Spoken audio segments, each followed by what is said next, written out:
Okay, continuing on, we shall continue with Candy and James. That's we've decided to name this particular couple that we're talking about, who we can learn many lessons from if we are still single, or if they have done the one thing that you can divorce for. That is your other ticket. Because what I've seen is people don't realize how narcissists work. So they're charming, charming, charming, but at home they're not, because they've already got you. So it's not only a matter of unfaithfulness. What you're leaving behind when you divorce is abuse, gaslighting, emotional abuse, financial abuse. There are many things you are leaving behind if you leave a narcissistic cheat. And as we said, they get their supply by being unfaithful. And so, where are we going to go? Where am I reading from? I went to Spirit of Prophecy. Let me go find my screenshots. So let's continue our discussion. We did the narcissism very, very, very briefly, and how it fitted into this particular theme, which is emotional incest or maternal son enmeshment. And as I said last time, I am piecing together screenshots from different journals, but I'm not putting them according to theme. So there will be a complete thought from one journal and then bits and pieces from different journals. You can research it. I'm sure there are books somewhere. I haven't looked at any books, but yes. So there might be pieces that will seem like they belong somewhere else. It's because it's from a different journal at that point. All right. The life transition inherent in what we define marriage to be would pose a significant threat to the chosen child's identity. And then you wonder, but why then are they getting married? I would really love to know why they get married when it is such a threat to them. I understand Christians. I know Christians get married, or Christians or people who have the Christian cloak. They get married because they don't want to be sinning and seem to be doing wrong by living with someone they're not married to. But man, it's just wrong. Don't get married if you're the guy who's married to his mom. Don't get married to anyone else. You'll just cause misery for this poor innocent person. They feel threatened. Why? The maternally enmeshed son is likely to be challenged by a role that implies a degree of equality, and therefore a renegotiation of his position in the family system. I don't want to have to downgrade to being an equal, a partner. No. My mother told me I am the chief in Duna. I am the chief. So no, I was the center of my mother's attention, as it continues to say, and he naturally assumes center stage in the marital relationship. And that will not work unless you are a very naive girl who expects nothing, and so when nothing is given, you're okay with it. Or you expect crumbs and are given crumbs and you're okay with it, while the mother gets the whole chocolate cake or vanilla cake, caramel, whatever it is. But any normal woman who wants to give her best to the marriage expects to receive the best, but his best is given to his mother. And she worships him. So there's not much that he's giving to her except attention. She gets to have her son's attention. She gets to have his ear so she can keep talking to him instead of talking to her husband or to her lover or other best friends. He doesn't want that. She doesn't want that to disappear. Remember, as this says, he is a narcissist and will not tolerate being upstaged. His choice for a spouse, likely, will be someone to whom he feels he is superior in the first place. Black culture or African culture, by nature, men are superior because we are men. That's patriarchy in our African culture. So any man will therefore always automatically view a woman as inferior anyway. So he won't necessarily think, okay, she's less educated than me, let me choose her so that she will admire my intellect. He will choose you as a woman because you are inferior. In his head, you are inferior. This person will dominate the marital relationship and will adhere vehemently to the family mythology of his inherent loftiness. I am the chief. I am Induna, like my mother said. So you, my wife, must treat me like one.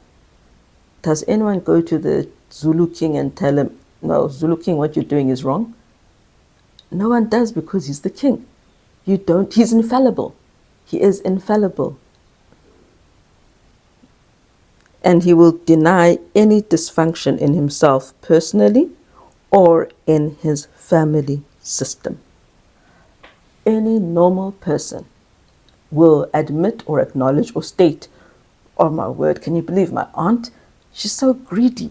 How could she have eaten that whole bucket of KFC? I don't know what people have buckets of. That's what a normal person will do. An enmeshed person will not even notice that their aunt is a glutton who always takes the most. He won't notice that she's the one who comes, and when there's a whole cake there, she'll take 3/4 of it, she'll eat some, she'll pack some away. He won't notice that this is just incredibly crazy. The thief in his family, he won't call them a thief. He won't refer to them as someone who is untrustworthy. In fact, like with James, he will, as it says, deny dysfunction. He's a Christian, so there are principles and values that Christianity expounds. And one of those is honesty. Another is fidelity, being faithful to your spouse. Lack of adultery, not lying, not fornicating, those things. Those are in part, that is the DNA of most Christianity. But he will deny that the opposite is happening in his own family. I know a young man who was very clear. My dad, he would say it, my dad was and is unfaithful to my mother. I don't want to be like my father. I have asked God to help me to be better. That is someone who has acknowledged dysfunction. But James will tell you, my mother has 6 children with 10 different men. Okay, 10 children with 6 different men. My father has 50 children with 30 different women. But like it's nothing. He will never say, yeah, I really wonder what my mother was thinking. Never, ever do they acknowledge or see dysfunction. They are perfect as they are. And if they don't see that they're dysfunctional, if they don't see that they're ever wrong, will they ever apologize? Will they ever try and improve?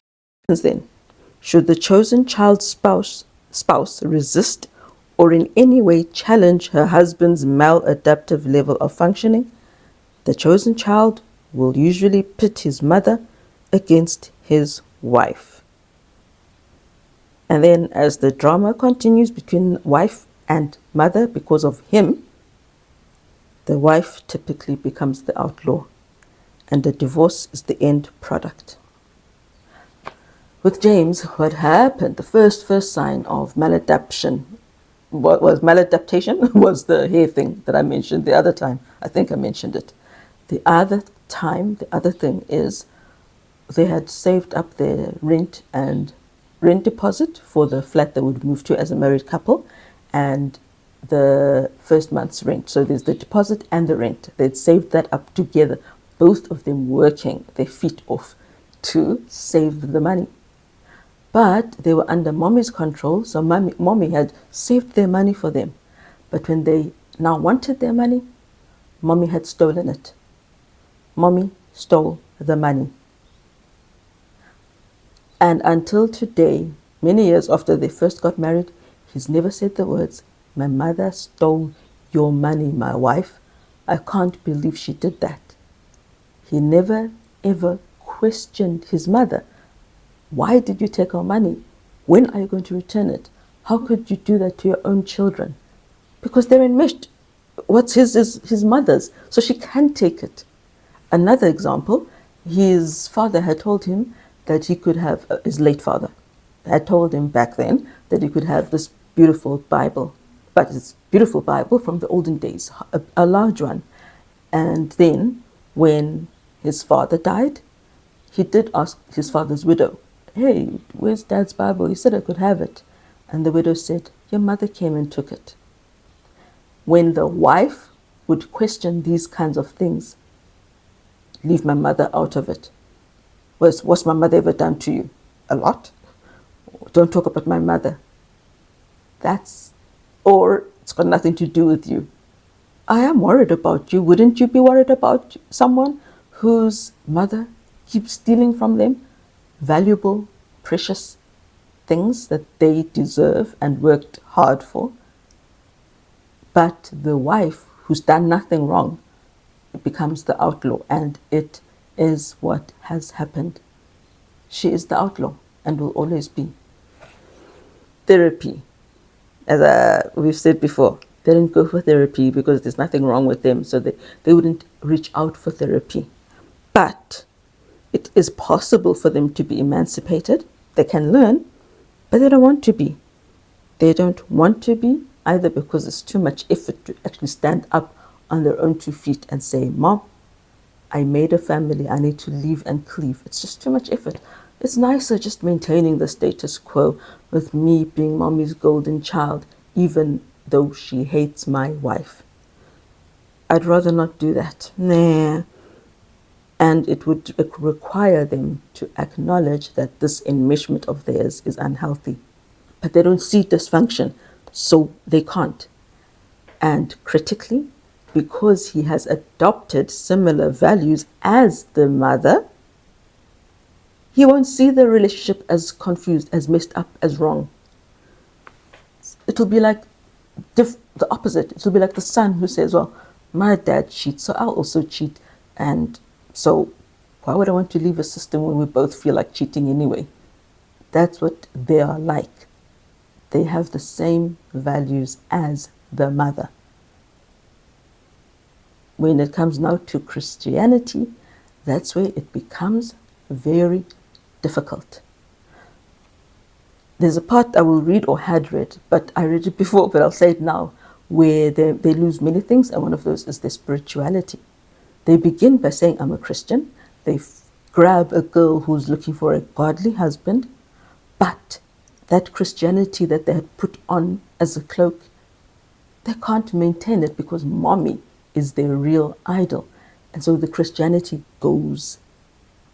But she wanted the godly man, not the mommy man. And it causes a whole lot of pain and chaos. This is why this especially is for girls who are looking for a Christian man. Spirit of prophecy did say, check how his mother is treated by him. But nothing is complete. Just like we need revelation to finish off Daniel, we need this information as well. He might be worshipping his mother, and there's something she didn't touch on. Now you know, he could be worshipping his mother and not the God he claims to be worshipping. So what has happened now is he began with her. She learned a few things along the way, and he grudgingly obeyed and followed those things. The principles, standards, values, and he would preach the right thing. Preach, like an Elijah or a John the Baptist. But at home, he's not living like an Elijah. He's not living like a John the Baptist. He's more like his mother, who's just lax. If she wasn't going to church on a Saturday, you'd never think she's a Christian of any sort at all. So what you'd have is, my leg is sore. I got a burn 3 weeks ago, and it's getting worse instead of better. So yeah, what you will see, I'm trying to think of an example from their life. Mother principles, values, Christianity.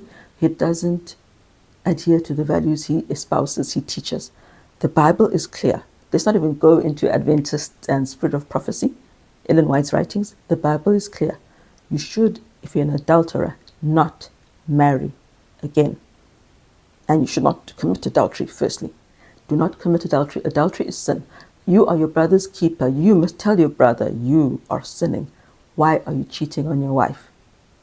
He will stand up on the pulpit and preach. Bible says you mustn't commit adultery. Don't even take a second glance at a woman. That's just evil. But at the same time, he's pursuing a married woman. That's what they're like. And the mother is like that too. She supports the children doing that kind of thing. She hates the one sibling's first spouse because they're too Christian. And so she's happy when the child, her child, commits adultery. There's no, my son, how could you do that? There's no, but I was at your wedding. Why did you undo your vows? None of that. It's okay. All right, she doesn't deserve you anyway. And then she will happily, while claiming to be Adventist, dance at his second marriage, which the Bible says is also evil. If you are an adulterer, you shouldn't get remarried. But, and which is something this James has been preaching, but he then attends his sibling's second marriage and is so happy. It was a perfect wedding. The wedding the sibling would have wanted. And then when the sibling continues the bad behavior, mom and siblings still don't say, really, dude? Really? You can't control yourself at all? You're just going to keep leaving behind broken women and children who are fatherless? That is because this enmeshed James has taken the mother's principles, not the Christian principles he pretends to have. One very big example. One day they were at their church and he was walking behind a lady who was eating biltong. I think in America it's called beef jerky. And he took it from her and he said, "Not in my church." What? So let's look at that. He is very capable of grabbing a stranger's food from their hands, throwing it away, something they bought, and telling them, "Not in my church," like they own the church. But they can't tell their own sibling to be faithful to to the wives. Make it make sense. It can only make sense if you live in an enmeshed family. So the only hope you have if they're enmeshed is that the mother is a true, godly, loving, non-gossiping, non-slandering woman. That's the only hope you have. Otherwise, if she is worldly, you're not going to have a godly husband. He's going to be the worldly son and eventually bring that world into your home. And in the world, like there is in the church, there is unfaithfulness, there are lies, there is slander, there is backstabbing. There's a lot that's going on in the world which you don't want. And you didn't want it. That's why you chose a godly man. And the last reason that they don't want in therapeutic setting to go and have therapy, because then they would have to be dethroned. They'd have to admit, "I'm not superior. I am my wife's equal. We know as much. We share as much. I am my wife's equal. I'm not superior.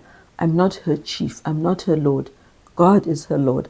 I'm her husband. I'm meant to protect her, defend her, not have my mom defend me and protect me." And he won't want that. Self is the greatest enemy to Christian progression. Right, now we've got one that I got from UCT.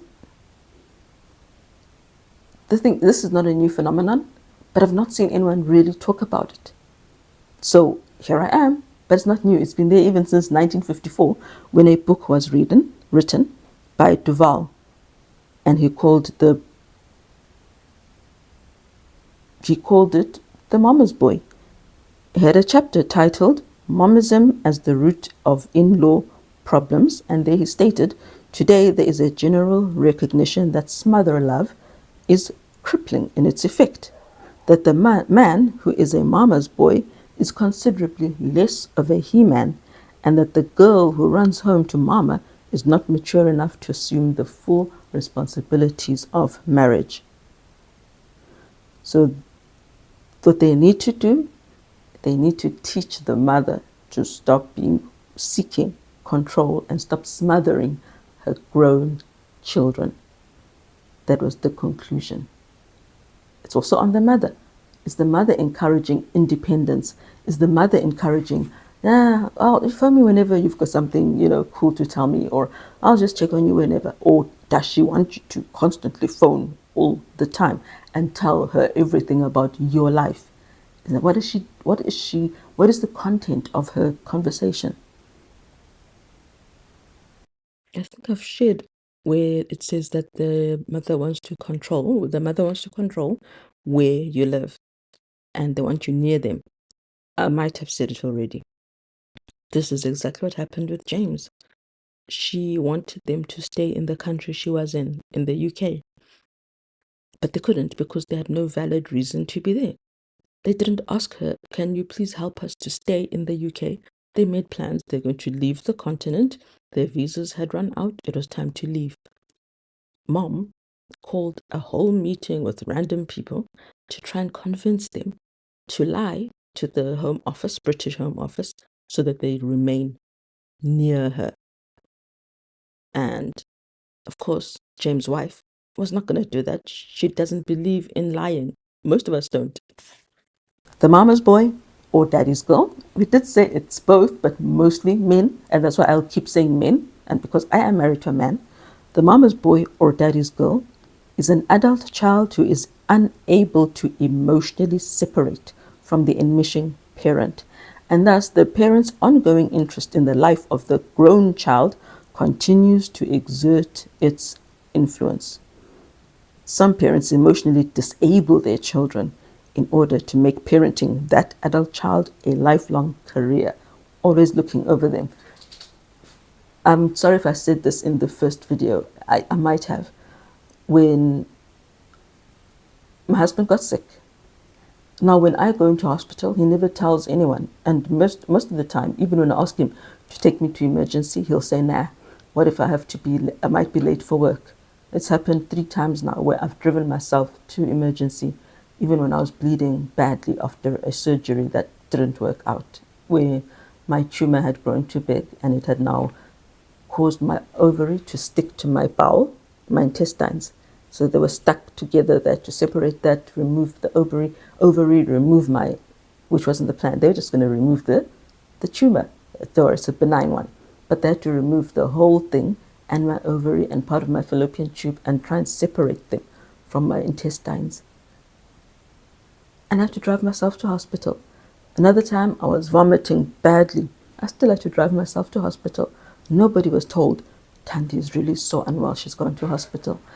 And so, but when he got sick, 2018 March, as soon as I took him to emergency, he told me to tell his mother that he's not well. And I'm like, but we don't even know what's wrong with you yet. So what am I going to tell her? It's like, no, tell her because someone might tell her before you do. I know I've recorded this, but I don't know if I shared it before or if it's one of those that I end up not putting up. I'm sorry for the repeat. But I want to show how the maternal control continues. Tell her, okay, I didn't want to. I didn't want to. There were many things that were happening.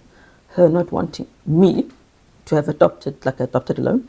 So I didn't want to. She had stopped even checking on me. How's your body? I've never been told I've got ankylosing spondylitis. But yeah. So, but anyway, I texted because he said so, and I'm a submissive Christian wife. And that's the other trap that we fall in.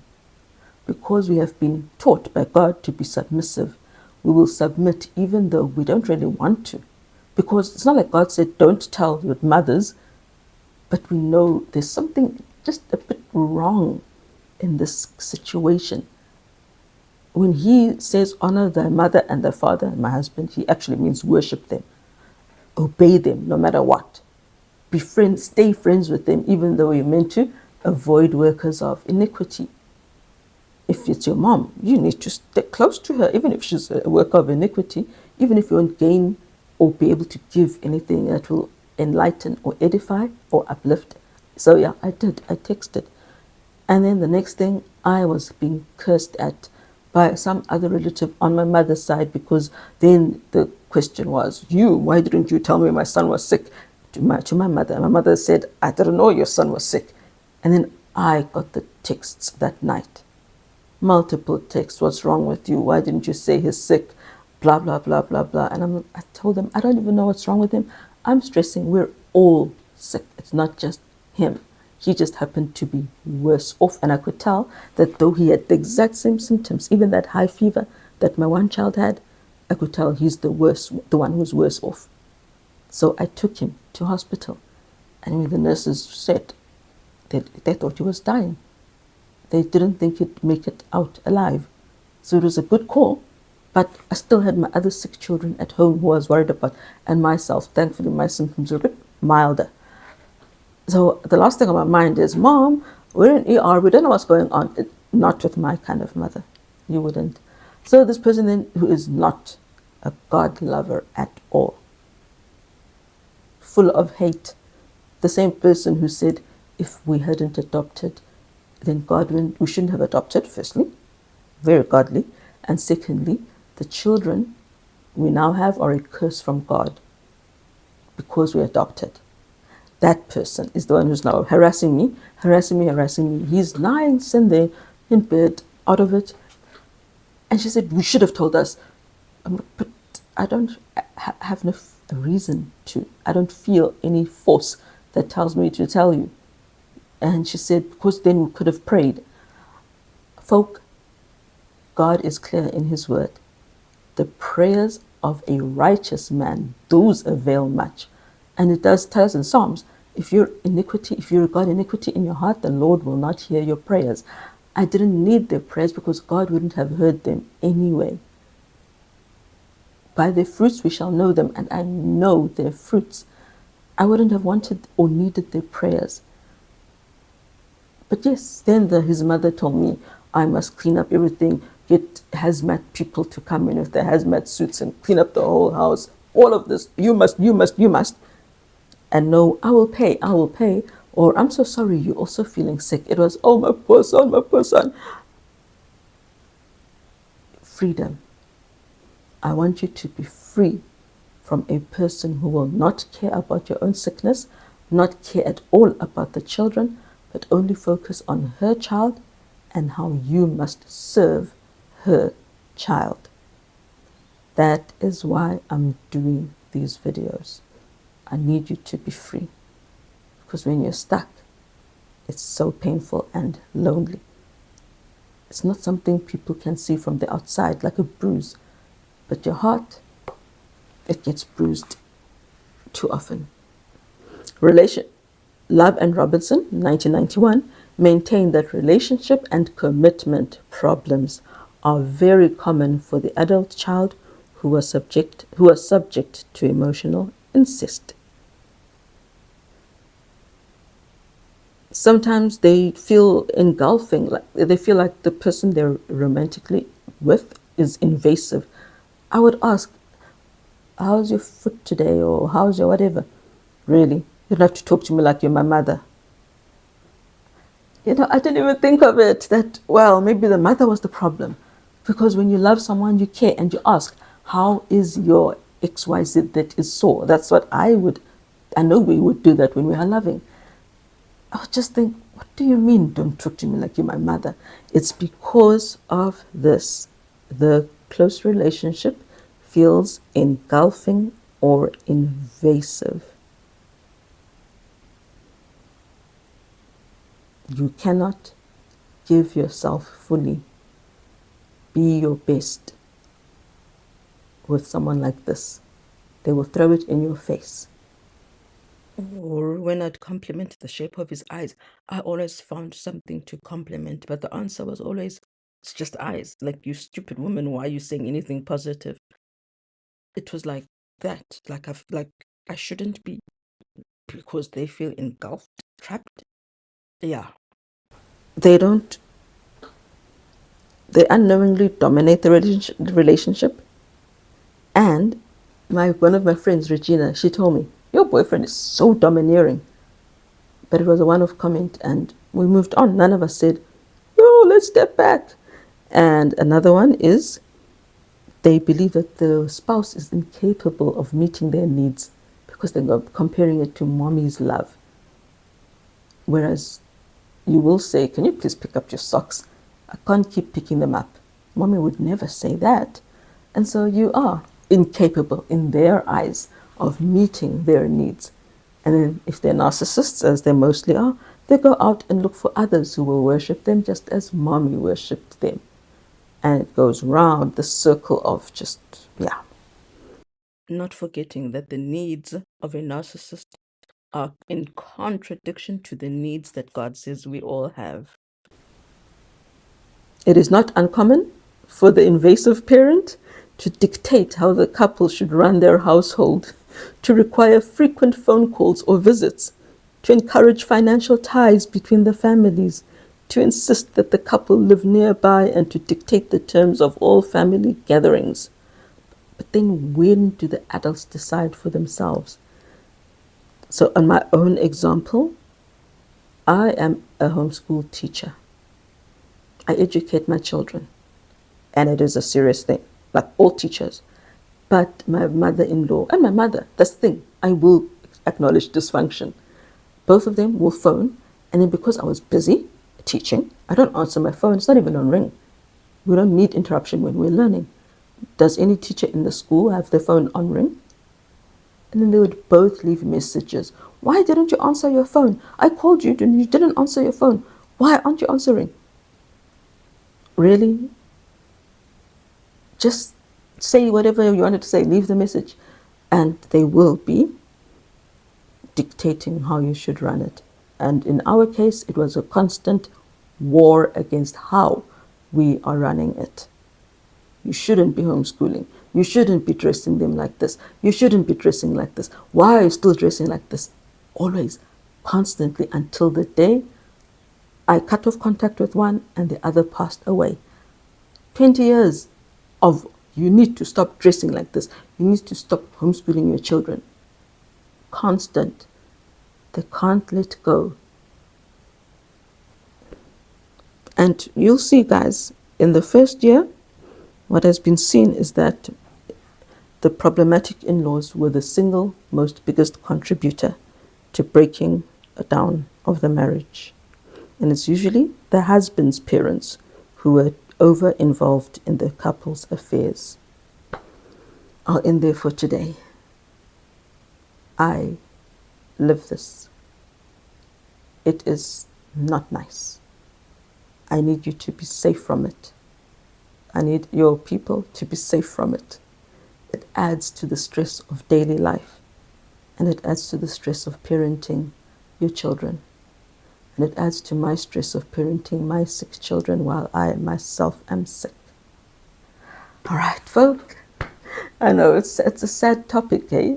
And it's sadder when I'm living it. So I'm sorry I can't end on some big high. We'll continue next time with more on how they are and the red flags that you can avoid. I think it will be the last video. Bye.